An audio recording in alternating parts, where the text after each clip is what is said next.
When I come to the country for whatever reason, I'm reminded that we as a family come from this background too. And so I'd be silly not to try and paraphrase our family's bond to bush, nor the wisdom of my mother and father who have imparted on this amazingly beautiful town and shire. He said to me, when an Australia Day Council appointed me to come here today, to be talking to real people, typical Australians, and living in one of the most productive agricultural parts of Australia, not to make the mistake of telling lies or porkies, because these people are fair dinkum, true blues of our nation. They are street smart and they'll be one step in front of you. I've been an Australia Day ambassador for just 4 years, but it gives me great pride to come to Junee this year. My grandparents, uncles, aunties, cousins are buried here in the local cemetery in the town that they loved so much. Australia Day to me means many things, and I guess the first thing that I think of is how fortunate we are to live under a Southern Cross. Though political correctness is the modern day trend, Australia is still the one, the greatest country on earth. As a nation,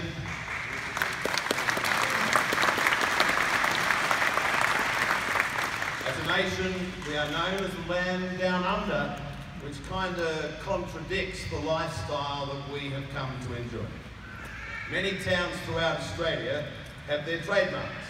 Coffs Harbour, the big banana; Ballina, the big prawn; Goulburn, the home of the marina; closer to Junee, Cootamundra, the birthplace to the mighty Sir Donald Bradman; Gundagai with the dog in the tucker box; and Temora, the home to the great pale-face Adios. By comparison with some of those places, Junee is much smaller, but recognised also for its many attractions.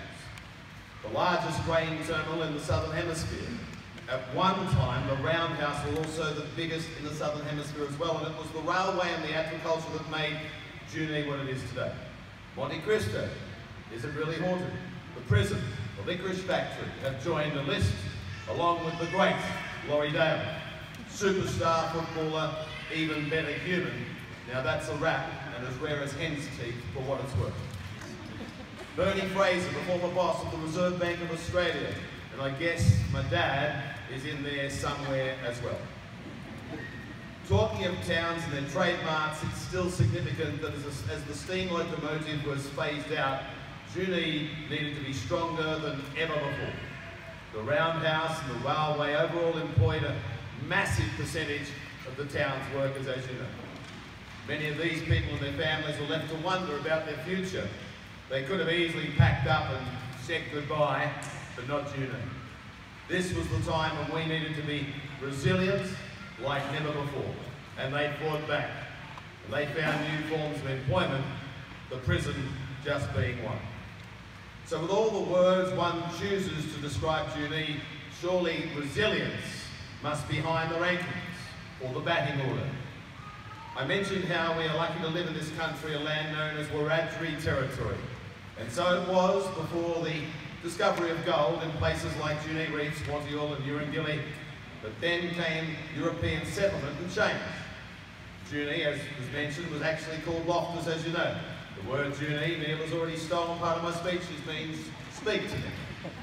And even though this is and always will be Wiradjuri country, it is now widely known as our much-loved Riverina. To live in Wiradjuri country in the Riverina means you are living in the heartland of New South Wales. I can't think of any area that brings together an abundance of agriculture and livestock and the value that this region brings to our mighty nation. Be proud of this mighty town, you people of Junee. My grandfather Joe was a fettler before becoming a labourer. My grandmother Wynne, she cleaned the Commonwealth Bank for many years along with the courthouse. My dad Ray is the youngest of 7 kids, was raised for the first 17 years of his life, and talks with great affection about his town, Junee, and his humble upbringing. He remembers 8 Stewart Street with pride. And now they had no hot water, an outside toilet complete with redbacks on the seat, no washing machine, a fuel stove, no refrigerator but an ice chest instead, He remembers his mum lighting the chip heater in the bathroom and washing the clothes in the copper in the laundry. Television had not arrived. You listened to the radio for entertainment or played a game of cards. This was back in the day when the milkman and the baker came with the horse and cart delivering the milk and the bread. They only purchased a car when Grandad retired at 65, a little Morris minor. From all reports, and Roger who called me last night, the locals here pulled to the side of the road whenever they saw Joe Warren coming down the road. Grandad by this stage was apparently having troubles with what was left and what was right. For all of this though, my dad, he clung to the dream of one day becoming a sports broadcaster. But there was no one to advise him on how to learn. He had to teach himself. And that led to him rolling marbles down a slope and calling them as horses. He went on to call 3 Melbourne Cups. He would sit in trees, and I think I drove past there today with Natalie at the showground, and pretend to be calling the footy from down at the local ground. He's now called 42 grand finals, 90 state of origins. When TV came, he would stand in front of the local electrical store here in town and try calling sport off the screen in black and white. Many thought he was very, very strange. And I concur. He's gone on to call numerous World Swimming Championships, Olympic and Commonwealth Games. At the end of the day, I suppose it's fair to say he's made it. But it wasn't so much where he made it to, but where he made it from.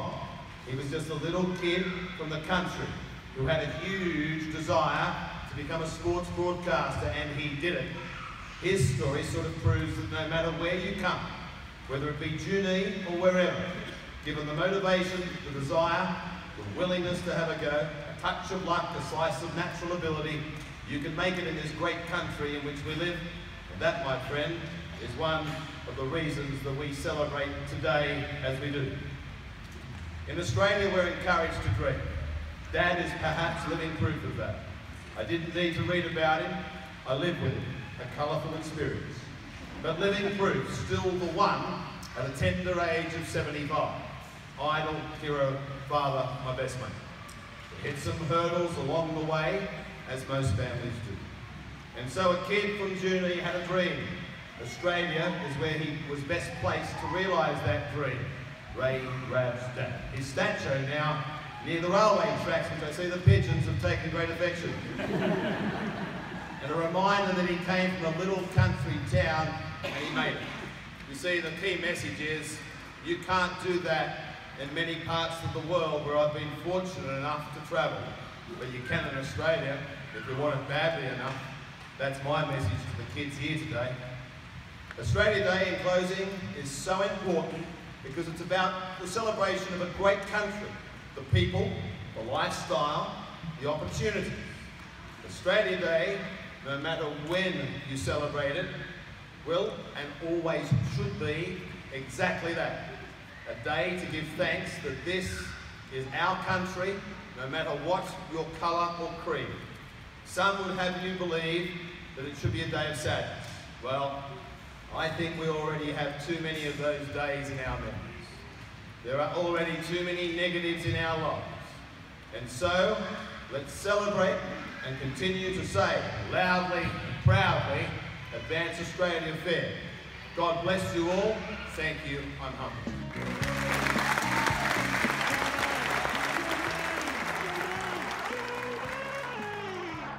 Ray Warren is Junee's favorite man.